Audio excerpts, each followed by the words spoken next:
God bless America. Hello everybody, I am the Talk Radio Protege and this is the Protege program. We're almost to the weekend. Hang in there. There's, excuse me, just 2 more videos to go before we get there. Today we're going to talk about Jeff Flake's speech from the Senate floor that he delivered on Tuesday. And I don't have the video for you, but I do have the transcript provided by the gracious New York Times. At a moment when it seems that our democracy is more defined by our discord and our dysfunction than by our own values and principles. That's short for partisanship. Let me begin by noting the somewhat obvious point that these offices that we hold are not ours indefinitely. We are not here simply to mark time. Sustained incumbency is certainly not the point of seeking office, and there are times when we must risk our careers in favor of our principles. Now, this is a weird thing for him to say. He almost seems to contradict himself in this speech on numerous occasions. He talks about incumbency isn't supposed to be indefinite. We're not simply here to mark time. You know, maybe that's a shot at some of the senators that have been there forever that aren't doing anything, or that are compromising on their whatever their principles happen to be in order to stay in office. Maybe he feels like that's what he's done as part of his tenure in the Senate. For instance, organizations like the Conservative Review and well, shoot, I forget the other one, have graded Jeff Flake as doing very well while he was in the legislature, or while he was a representative for the state of Arizona. But as a senator, he's performed very poorly from a conservative standpoint. So maybe he thinks that he has compromised on his principles, but I don't think that that's going to be the case as we continue to get into this. I rise today with no small measure of regret because of the state of disunion, disrepair and destructiveness of our politics, indecency of our discourse, coarseness of our leadership. Okay, it talks a lot about just the general state of politics. And a lot of conservatives share these regrets that politics has a lot of personal attacks. There's not a lot of focus on policy, but most of these personal attacks come from the left. You know, it's a characteristic of the left that they can't or don't want to argue their policies, so they character assault their opponents. Regret because of the coarseness of our leadership. That's code for Donald Trump is a pig and doesn't know what he's doing. And I think that, I don't think I've said this before, I think that Trump is a symptom of, you know, everything else that he's said there. The coarseness that Trump engages in the political system with is a symptom of the coarseness of the political system, not necessarily the fault of the man himself. That being said, I don't think Trump is the cleanest of players. Certainly, other politicians would be playing the game in a different way, regardless of the coarseness of politics. So let's move on from there. Regret for the compromise of our moral authority, and by our I mean all of our complicity in this alarming and dangerous state of affairs. It's time for our complicity in this accommodation of the unacceptable to end. In this century, a new phrase has entered the language to describe the accommodation of a new and undesirable order, that phrase being the new normal. Now, who started using the words the new normal? If I remember correctly, it was the previous administration that used the new normal to describe anemic economic growth, high unemployment rates, high welfare participation. That was the new normal. So he seems to be using leftish words and phrases as he goes through this speech. And if you're using leftish, you're thinking leftish.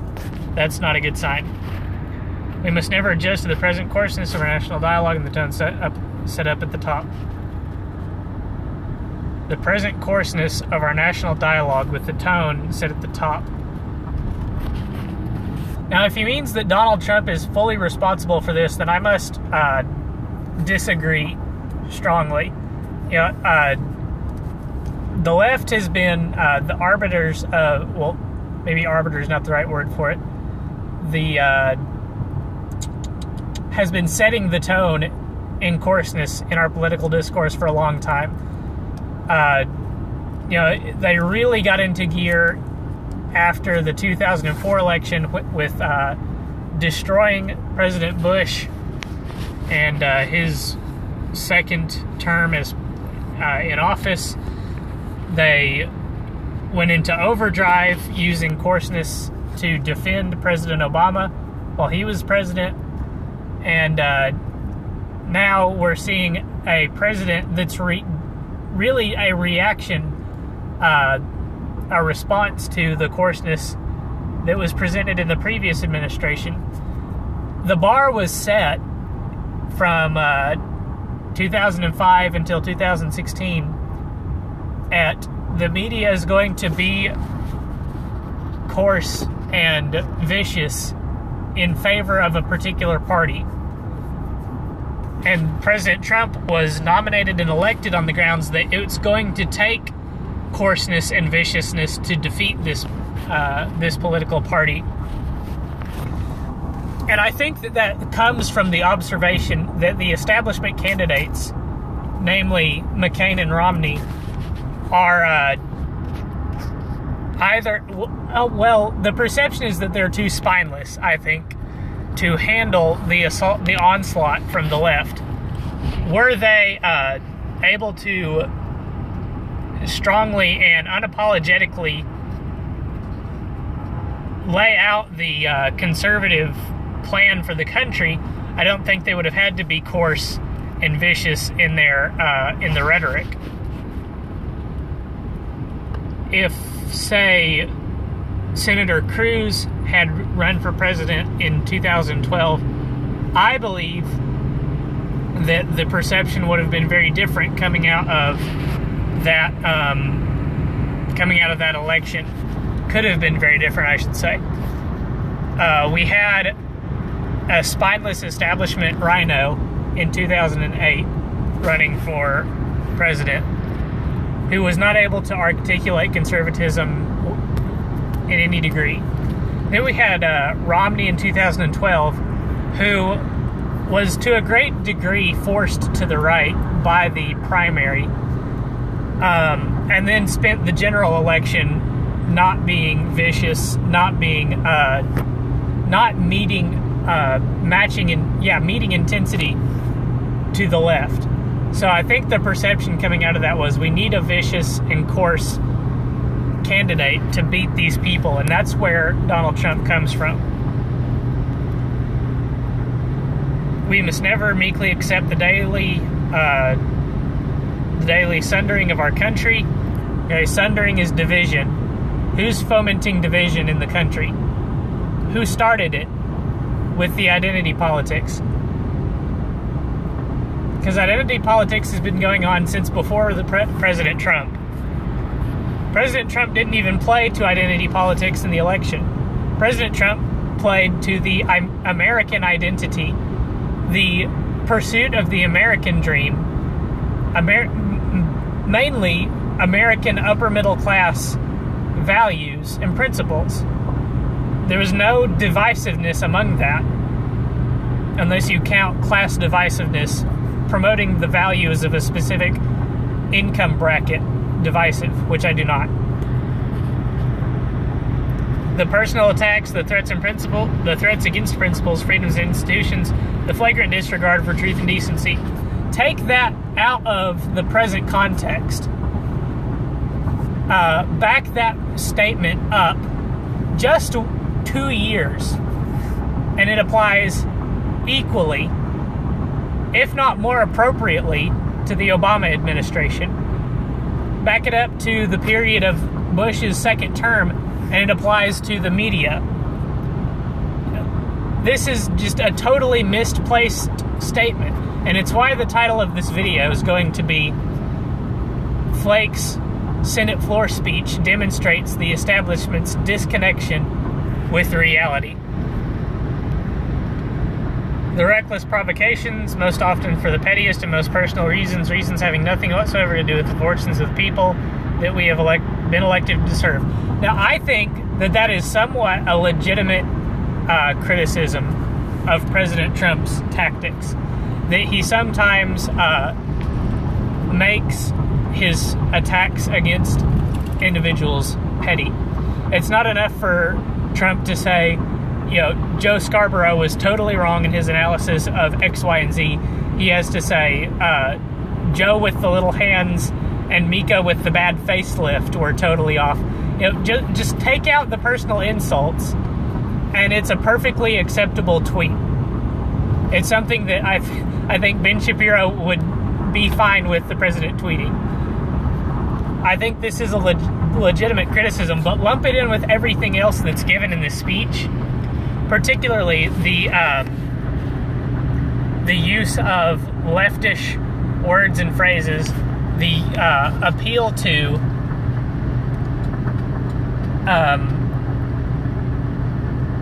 a time in which the left dominated political discourse. And you realize that these are statements that could be made about the left just as much as they could be made about President Trump. If we simply become inured to this condition, I'm assuming that means used to this condition, thinking that it's just politics as usual, again, new normal started by the left, then heaven help us. Without fear of the consequences and without fear of consideration of the rules of what is politically safe or palatable, we must stop pretending that the degradation of our politics and the conducts of some in our executive branch are normal. Okay, take out the executive branch part, and you have a blanket criticism of politics in the United States of America, which I think would be a legitimate criticism to both sides of the disagreement.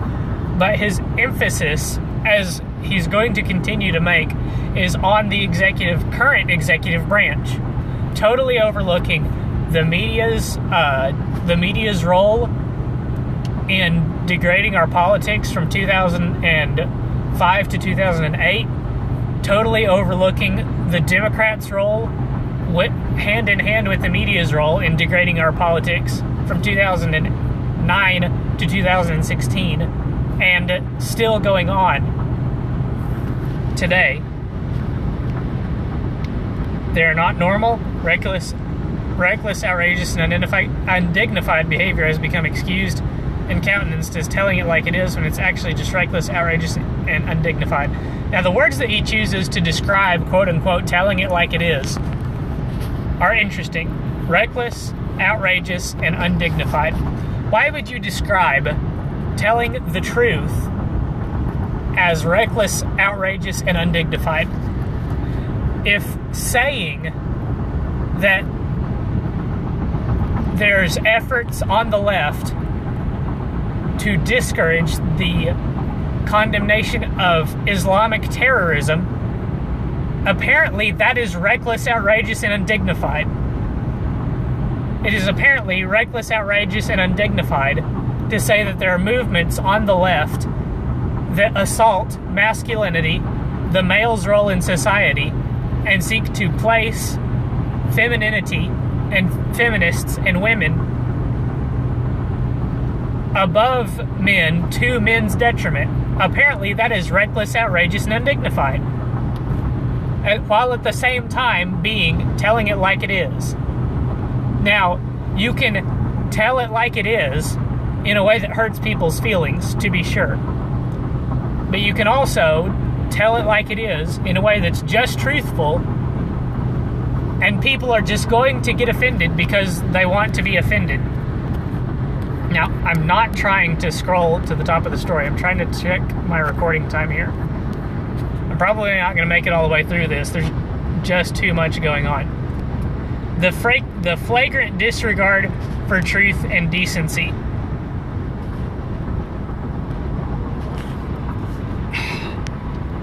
Again, embraces the total disconnection. I feel like I skipped over that earlier. I'm just going to move on because I'm going to get too bogged down in talking about some of this.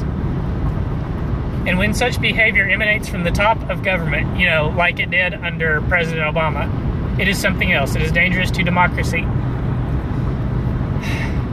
Such behavior does not project strength because our strength comes from our values.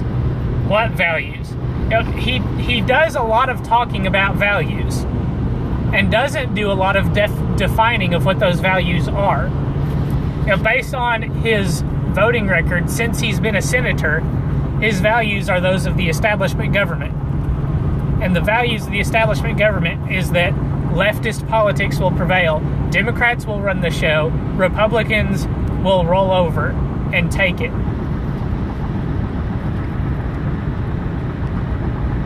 It instead projects a corruption of the spirit and weakness. It is often said the children are watching. They are.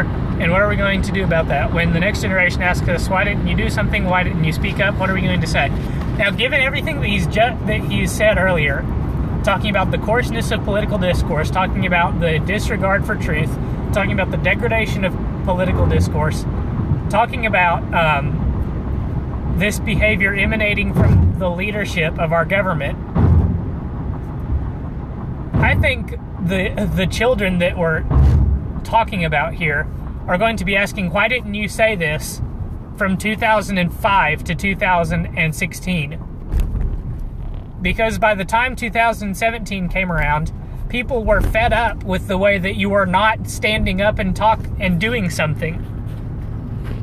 Which is why we elected President Trump. Mr. President, I rise today to say enough. We must distance ourselves. We must dedicate ourselves to making sure that the anomalous never becomes normal with respect to humility. I must say that we have fooled ourselves, blah, blah, blah. Pivot to governing is right around the corner. Return to civility and stability is right behind it. Now, governing, civility and stability, again, that's more establishment buzzwords for the status quo, for Republicans going back to what they should be doing, which is bending over and taking it, taking the punishment that the left has to offer, allowing the Democrats to run the show. By the way, I wonder if you would say making sure that the anomalous never becomes the normal in regards to homosexuality, given that he's making all these statements from the perspective of establishment leftist politics. Would he say that about affirmative action? Would he say that about homosexuality? Would he say that about feminism? I kind of doubt it. We know better than that. By now, we all know better than that. Here today, I stand by to say that we would be better served, we would better serve the country by better fulfilling our obligations of the Constitution of adhering under our Article 1, Old Normal, Mr. Madison's doctrine of separation of powers. Oh, okay, separation of powers. You mean like the separation of powers that gives Congress the power to declare war? Separation of powers like the power that Congress has to appropriate government spending. Separation of powers like the power that the government has to approve treaties. Powers that the Senate, that you've been a part of, Mr. Flake, that has abdicated those powers to the executive branch. You know, these are things that conservatives have said are not good things. Conservatives have pointed out are not separation of powers.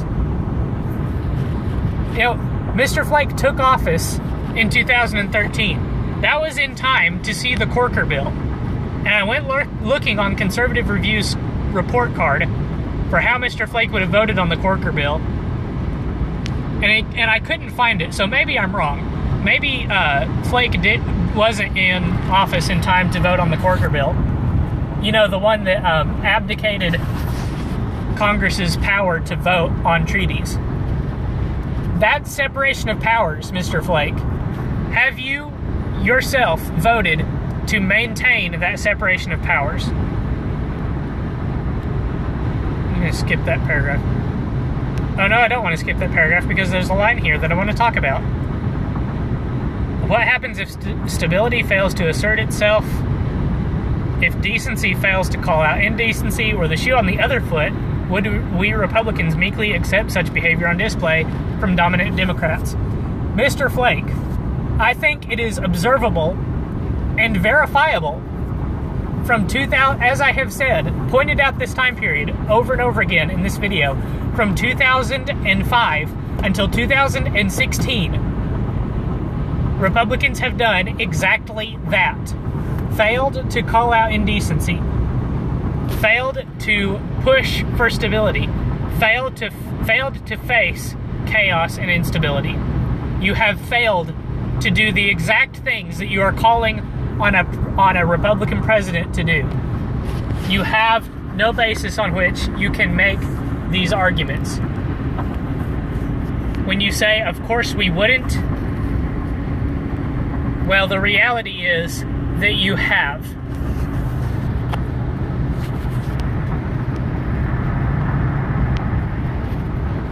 When we remain silent and fail to act,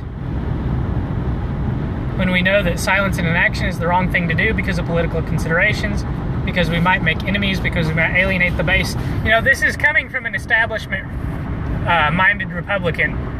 He has no problem alienating the base. No problem whatsoever. Don't let him fool you. He does not care about the base. Because we might provoke a primary challenge, as Flake has done, by alienating the base. By being an establishment-minded Republican.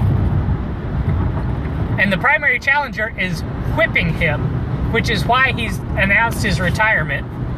Because he's not going to win the primary challenge. He would rather do this, as Chris Chaliza called it, a kamikaze attack, hoping to earn the admiration of the media, than face being primaried. When we succumb to those considerations, in spite of what should be greater considerations and imperatives in defense of our institutions and our liberty, we dishonor our principles and forsake our obligations. Those things are far more important than politics. I'm aware that there's a segment of my party that believes anything short of complete and unquestioning loyalty to a president who belongs to my party is unacceptable and suspect. That's a very small segment of the party. The segment of the party that you have alienated, that you should have been worried about this entire time, is the segment of the party that believes that you should have loyalty to the values that you campaigned on, to the values that you have earned your place in office on. Conservatism, federalism, the old federalism that the country, that our government was built on.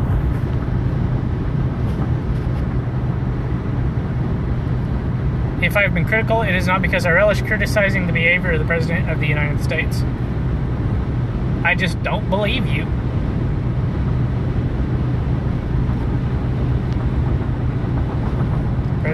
President Roosevelt, a progressive Republican president, one of the old guard that conservatives are trying to get out of the party.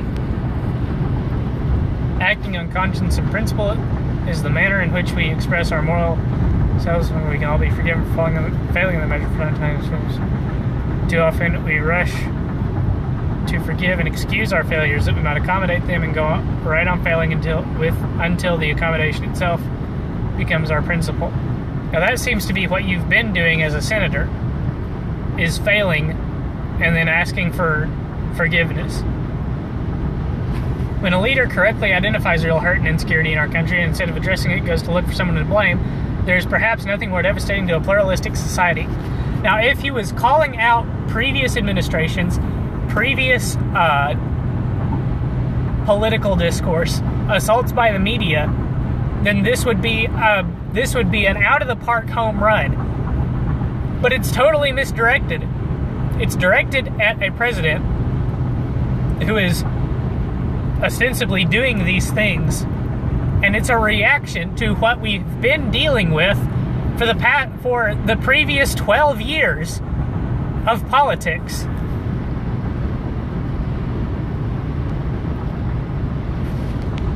Humility helps. Character counts. Leadership does not knowingly encourage or feed ugly or debased appetites in us. Now, what is ugly and debased? Is patriotism ugly? Is national pride debased? I would think that Mr. Flake believes that this is so. From many, one is what he appeals to here. The American spirit is what the president campaigned on. The American spirit is exactly what you have laid out here. So I don't see why you're offering these criticisms to the president.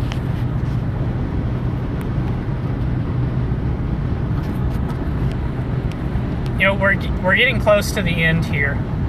Oh, no. I want to talk about this one. Now, the efficacy of American leadership around the globe has come into question. When the U.S. emerged from World War II, we contributed about half of the world's economic activity. It would have been easy to secure our dominance. Instead, we financed reconstruction of shattered countries and created international organizations and institutions that have helped provide security and foster prosperity around the world for 70 years. Now it seems that we, the architects of this visionary rules-based world order that has brought so much freedom and prosperity, are the ones who are eager to abandon it. No. That's not the case at all. You know, McCain made a similar speech recently talking about the world order that we crafted that we're now seeking to abandon. The world order that you say we have built is now seeking to devour American citizens. Not literally, of course. But the American way of life is being undermined by the world order that the establishment built. That's why we want to abandon it. The New World Order no longer has Americans' best interest at heart. The New World Order no longer is a preserver of liberty. The New World Order seeks to oppress. The New World Order seeks to turn wrong into right. All you have to do is look at one of the latest UN appointees.